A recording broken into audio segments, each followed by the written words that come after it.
आँख अभी खुली नहीं की, सामने देखा कि बेटी जो है वो उठ गई थी। पता नहीं छुट्टी वाले दिन ये लोग कैसे जल्दी उठ के बैठ जाते हैं। तो यहाँ पे ये इसको ड्राइंग बहुत ही ज़्यादा पसंद है। इसने ये मैंने इसके लिए ये आउल ड्रॉ किया था तो इसने कलरिंग कर ली। तो बेटा उठ के बोला कि मम्मा मुझे अभी और सोना है। पता नहीं मुझे ड्राइंग बिल्कुल भी नहीं आती है, लेकिन बेटी के लिए मुझे सीखनी ही पड़ी है। तो यहाँ पे मैं उसके लिए एक और पिक्चर ड्रॉ कर रही थी। जब तक मैंने नहीं ड्रॉ किया आप लोग गेस करो कि कौन सी पिक्चर है। लास्ट में पहले आपको लगेगा कि कुछ और बन रहा है, बट लास्ट में देखना कितना प्यारा मेरे पास ये रैट बन के रेडी हो गया। और छोटी मोटी ड्राइंग जो है वो अब इसके कारण मुझे सीखनी पड़ ही रही है। अगर आप लोग खुद भी क्रिएटिव होगे ना तो बच्चे भी आपके साथ साथ सीख जाएंगे। तो यहाँ पे बहुत अच्छी धूप निकल रही थी बाहर। एक्चुअली हमारा जो फ्लैट है वो नीचे मतलब ग्राउंड फ्लोर में हम लोग रहते हैं, तो धूप जो है वो बिल्कुल भी नसीब नहीं होती, क्योंकि बालकनी जो है हमारे पास बिल्कुल भी नहीं है। तो बाहर जो आंटी जी बैठी थी ना, उनको देखकर बस यही हो रहा था कि मैं भी थोड़ी देर जाके धूप सेक लूँ, क्योंकि मौसम अभी ऐसा बदल रहा है ना कि छाँव में ना ठंड लगती है और धूप में जाओ तो लगती है गर्मी। तो यहाँ पे मैंने ना आटा लगा लिया था, हस्बैंड को खानी थी पूरी। और ये इस पूरी में ना मैं बिल्कुल भी मोन वगैरह नहीं डालती हूँ, और पूरी जो है ना बहुत ही ज़्यादा अच्छी बनती है। नहा धो के हो गई थी रेडी, और बेटा ना जब भी मतलब आटा वगैरह मैं गूँथती हूँ ना, पीछे आके ना खड़ा हो जाता है, उसको चाहिए होता है आटा। जैसे इंडियन टीम को वर्ल्ड कप मिलता है ना, उसी तरह आटा देखकर उसको इतनी ज़्यादा खुशी होती है ना। और सीरियसली यहाँ पे देखो मेरी पूड़ी जो है ना वो भटूरे जैसी फूल गई है। और आटे के अंदर ना बिल्कुल भी अगर आप देसी घी या ऑयल वगैरह रिफाइंड नहीं डालते हो ना, तो पूरी बहुत ही ज़्यादा अच्छी रेडी होती है। और जब से मुझे मालूम पड़ा है कि रिफाइंड ऑयल जो है वो हेल्थ के लिए बिल्कुल भी नहीं अच्छा है, एक्चुअली ये ब्लॉकेज वगैरह कर देता है, तो वो मैंने बिल्कुल ही छोड़ दिया है। अब सिर्फ सरसों का तेल या फिर देसी घी में ही खाना बनता है। तो बस हस्बैंड को पूरी खानी थी, तो मैं एक-एक करके पूरी निकालती जा रही थी, और हस्बैंड और बच्चे जो थे वो बैठ के खाना खा रहे थे। और बच्चों की तबीयत थोड़ी-सी मतलब खांसी वगैरह हो रही है, तो उनको अभी तक मैंने नहलाया-धुलाया नहीं था। यहाँ पे ये देखो पता नहीं लड़ाई कर रहे हैं या प्यार कर रहे हैं, मालूम ही नहीं है। तो मैं भी अपना नाश्ता लेकर आ गई थी, और बस नाश्ता कर लेते हैं, आप लोग भी आ जाइए। हस्बैंड रेडी हो गए थे जाने के लिए, और जब तक हस्बैंड जाते नहीं है ना, तो ये दोनों बच्चे जो हैं ना उनके आगे पीछे घूमते ही रहते हैं। वो चले गए थे तो बस इनके साथ हो गई थी मस्ती चालू। और यूवी के ना बाल इतने ज़्यादा छोटे हो गए हैं ना कि मैं इस पे क्लचर लगाने की कोशिश कर रही थी, और एक्चुअली बढ़ गए थोड़े से, 2-4 बाल आ गए हैं, तो मैंने क्लचर लगा दिया था। यहाँ पे जब भी मैं बाल सुखाती हूँ तो इसने भी देख लिया था और बोलने लगी मम्मा मेरे भी बाल ना आप ऐसे सुखा दो।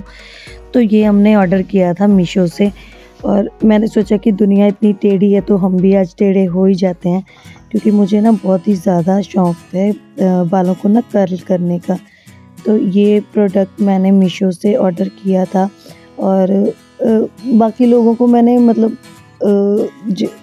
अपने रिलेटिव्स वगैरह को कईयों को मैंने हेयर स्ट्रेटनर वगैरह गिफ्ट करा है, बट खुद के लिए मैंने नहीं मंगवाया था। तो मैंने सोचा कि ये कर्लर कम हेयर स्ट्रेटनर मंगवा लेते हैं। और सीरियसली आप लोग देख सकते हो कि 2 मिनट्स भी नहीं रखे हैं मैंने बाल, और कर्ल होने स्टार्ट हो गए हैं। राइट साइड के मेरे हो गए थे कर्ल, बहुत बढ़िया से हो गए थे, और लेफ़्ट साइड का मैंने सोचा कि बाल ना मैंने ज़्यादा ले लिए थे, तो अभी थोड़े से बाल लेकर हम ट्राई करते हैं। और सीरियसली रिज़ल्ट आप लोग देख सकते हो, मतलब इससे ना खुद भी रेडी हुआ जा सकता है। मैंने कभी कर्लर वगैरह सच्ची में यूज़ नहीं किए, क्योंकि जब भी शादी से पहले इतना शौक़ नहीं था, पढ़ाई वगैरह में ही लगी रहती थी। तो यहाँ पे मेरे बाल देखो कर्ल हो गए हैं, और मुझे देखकर मेरी बेटी ने भी बोला कि मम्मा मुझे भी कर्ल करने हैं। अभी मैं आपको ना दोनों साइड के ना बाल आगे करके दिखाती हूँ, बहुत ही ज़्यादा अच्छे लग रहे थे। तो ये प्रोडक्ट जो है वो आप लोग ट्राई कर सकते हो। तो बस हमारा हाउसवाइफ्स का दिन जो है ना ऐसे ही निकल जाता है, क्योंकि शाम से ना मेरे पास बच्चे पढ़ने आ जाते हैं, तो उससे पहले ये टास्क होता है कि इस रूम को पूरी तरह खाली कर लिया जाए। तो ये मतलब ऐसा हो रहा है ना कि अभी मौसम चेंज हो रहा है, तो सर्दियों के कपड़े थोड़े-थोड़े समेट के रख रही हूँ, और अभी गर्मियों के कपड़े काफ़ी ज़्यादा होने लग गए। तो क्या है ना कि इनको प्रेसिंग वगैरह करनी होती है, तो इसको फ़ोल्ड करके भी नहीं रख सकती हूँ। तो ये मैंने कपड़े ना 1-2 दिन पहले वॉश करे थे, क्योंकि हमारे ना कपड़े जो हैं वो अंदर ही सुखाने पड़ते हैं। बस जो बड़े-बड़े कपड़े होते हैं वो मैं ऊपर टेरेस पे जाके, वो भी 5th फ्लोर पे जाना पड़ता है, तो वहाँ पे मुझे सुखाने के लिए जाना पड़ता है। और जब हस्बैंड चले जाते हैं तो बच्चों को लेकर जाना तो बहुत ही बड़ा टास्क हो जाता है। तो यहाँ पे ना कपड़े जो थे मैंने सारे के सारे सीधे कर ली थी इनको प्रेसिंग वगैरह करने के लिए। तो क्योंकि जब बच्चे बिज़ी हो ना इस टाइम पे मैंने बच्चों को ना टीवी देखने के लिए लगा दिया था, ताकि मेरा काम जो है ना वो आराम से हो जाए। अदरवाइज़ जब भी मैं कुछ करने बैठती हूँ ना तो बच्चे भी ना पीछे-पीछे आ जाते हैं, और काम को ना बच्चे बढ़ा देते हैं, 15 मिनट का काम आधे घंटे में। और जितनी हमारे पास स्पेस हो ना उसके अकॉर्डिंगली ही हमें सारा कुछ मैनेज करना पड़ता है। तो यहाँ पे मैं ये जो हैंगर था ना इसमें अपनी बेटी की ड्रेस जो है उसको ऐसे प्रॉपरली अरेंज करके रख देती हूँ, क्योंकि जब भी बच्चे रेडी होते हैं ना तो एक-एक चीज़ ढूँढनी पड़ती है, तो इससे काम भी बहुत ही ज़्यादा आसान हो जाता है।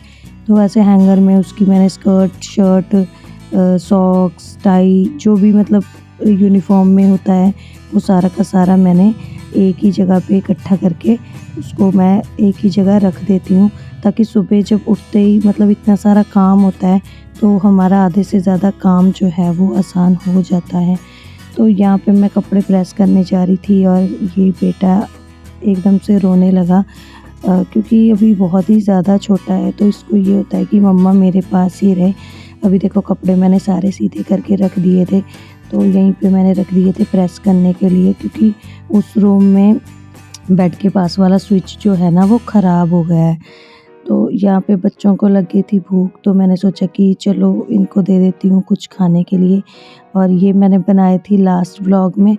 और सीरियसली उस दिन रात में ना इन्होंने थोड़ी-सी ट्राई कर ली थी बट ठंडी करके खाने पे ना बहुत ही ज़्यादा टेस्टी लग रही थी ये, और ये रबड़ी प्रॉपरली जम गई थी। तो बस इनको भी मैं दे रही थी खाने के लिए, और मैंने सोचा कि थोड़ी-सी मैं भी टेस्ट कर लेती हूँ। और आज ना मैंने पूरा दिन चाय नहीं पी थी, क्योंकि मैं चाय वगैरह छोड़ना चाह रही हूँ। तो यहाँ पे ना शाम का टाइम हो गया था, मैंने बच्चों के लिए दूध गर्म किया था, लेकिन हस्बैंड जो थे वो आए तो बच्चों के लिए मोमोज़ वगैरह ले आए थे। तो यहाँ पे बच्चों को पढ़ाने के बाद मैं हो गई थी फ्री, तो फिर मैंने भी थोड़े से मतलब 1-2 मोमोज़ खा लिए थे, क्योंकि चाय तो पीनी नहीं थी। तो हस्बैंड को जाना था पानी लेने के लिए, यहाँ पे बच्चे ना कर रहे थे मस्ती। यहाँ पे देखो यूवी बोल रहा है कि मैं जाऊँगा पानी लेने के लिए, और बॉटल जो है ना उठा के उसको फेंक रहा था, और ऐसे करते-करते इसने डोर जो था बंद किया, तो ये बाहर की तरफ ना गिर गया, और बोलने लगा कि मम्मा मेरे चोट लगी। लेकिन बच्चों को आप अगर चोट वगैरह भी लगती है ना तो थोड़ा बहुत मतलब ऐसा सिखाना चाहिए कि चोट लगना कोई इतनी बड़ी बात नहीं होती है, और ऐसे फिर बच्चे और भी ज़्यादा स्ट्रॉन्ग बनते हैं। तो उस दिन मैंने बच्चों मतलब कस्टर्ड बनाया था, तो हस्बैंड को इतना ज़्यादा पसंद आया कि उन्होंने आज फिर से कस्टर्ड बनाने के लिए बोल दिया था, और गए थे सब्ज़ी वगैरह लेने के लिए। तो सब्ज़ी में सिर्फ मिर्ची वगैरह नहीं थी, तो साथ में ये मिठाई भी ले आए। तो सबसे पहले मैंने मंदिर में एक लड्डू चढ़ा दिया था, और फिर ये यूवी आ गया था बोलने के लिए कि मम्मा मुझे भी लड्डू दे दो। तो मैं इनको एक-एक लड्डू अभी नहीं देती हूँ, क्योंकि ये एक पूरा कंप्लीट नहीं खाते हैं और बाकी ना वेस्ट कर देते हैं। तो फिर मैंने एक ही लड्डू में से उनको आधा-आधा लड्डू जो था वो दे दिया था। तो बस शाम का टाइम हो रहा था, काम तो इतने ज़्यादा होते हैं ना शाम को कि क्या ही बताऊँ। तो जो भी ऑयल मेरा सुबह का बचा हुआ था ना पूरी का, तो मैंने वही उसी में से थोड़ा-सा ऑयल जो था, क्योंकि सब्ज़ी में ना मैं बहुत कम ऑयल यूज़ करती हूँ, क्योंकि बाकी भी हम पूरा दिन कुछ ना कुछ खाते ही रहते हैं, तो इतना ज़्यादा ऑयली जो है वो हेल्थ के लिए बिल्कुल भी अच्छा नहीं है। तो मैंने आज सिंपल आलू टमाटर की सब्ज़ी बनाई थी, क्योंकि रोज़-रोज़ कुछ ना कुछ, मतलब ये होता है कि कुछ ना कुछ तो खाना ही है, तो कभी-कभार सिंपल खाने का भी मन कर जाता है। और यहाँ पे बस मैं कस्टर्ड के लिए ना फ्रूट्स वगैरह कट कर रही थी। अच्छा, मुझे ना चॉपिंग बिल्कुल भी नहीं पसंद है, क्योंकि पहले भी ना बिल्कुल ही नहीं करती थी मैं चॉपिंग, बट अभी ना करते-करते थोड़ी बहुत आदत पड़ गई है। और यहाँ पे अभी लास्ट वीक क्या हुआ ना कि हस्बैंड लाए थे, आधा किलो मिर्ची लेकर आए थे। मैंने ना एक बॉक्स में उसको बंद करके सोचा कि मैं रख देती हूँ, और एकदम उसके मतलब ऊपर वाले फ्रिज के उसमें रख दिया था मैंने, जो फ्रीज़र के नीचे वाला शेल्फ़ होता है। तो क्या हुआ कि सारी की सारी मिर्ची ख़राब हो गई थी, और यहाँ पे मेरा मूड बहुत ख़राब था, जो कि मैं आपको आगे बताऊँगी क्यों ख़राब था। तो हस्बैंड जो थे उन्होंने ना पंजाबी सॉन्ग लगा दिए थे, तो मैं मतलब मेरा फ़ेवरेट सॉन्ग लगा दिया था, तो मैं ना बस डांस कर रही थी, क्योंकि अपना फ़ेवरेट सॉन्ग सुन के तो बिल्कुल भी नहीं रहा जाता है। और यहाँ पे हस्बैंड मेरी और अपनी मतलब फ़ेवरेट मिठाई, मेरे लिए लड्डू लेकर आए थे और अपने लिए बालूशाही लेकर आए थे। तो वही मैं उसको निकाल के रख रही थी। तो मिठाइयाँ वग़ैरह अभी भी जो है फ्रिज वग़ैरह में मैं नहीं रखती हूँ, क्योंकि मौसम मतलब वैसे तो चेंज हो रहा है, बट ऐसा है कि मिठाइयों को अगर हम फ्रिज में रख दें ना, तो बाद में उसका स्वाद जो है ना बिल्कुल ही चेंज हो जाता है। तो हमारा कस्टर्ड जो है ना वो बन के रेडी हो गया था, और ये ना पिछली बार से ज़्यादा अच्छा बना था, क्योंकि लास्ट टाइम मैंने बनाया था तो फिर ये नहीं पतला सा बना था। और ये देखो मेरे मूड ख़राब होने की वजह, मेरी पायल जो थी ना वो थर्ड टाइम टूट गई थी। मतलब दिल्ली में जब से आई हूँ ना, ये मेरी तीसरी बार पायल टूटी है। तो क्या है ना कि ये मेरा फ़ेवरेट डिज़ाइन था, तो हम सभी लेडीज़ के साथ ये ऐसा होता ही है कि अपनी फ़ेवरेट चीज़ मतलब जो पहनना चाहो, अगर वो ख़राब हो जाए तो मूड अपसेट हो ही जाता है। तो मेरा मूड थोड़ा-सा ख़राब हो गया था। यहाँ पे बच्चे वग़ैरह जो थे वो देखो, प्रीशा सो रही है और हयू भी जा रहा है अपने पापा के पास। तो आज का व्लॉग यहीं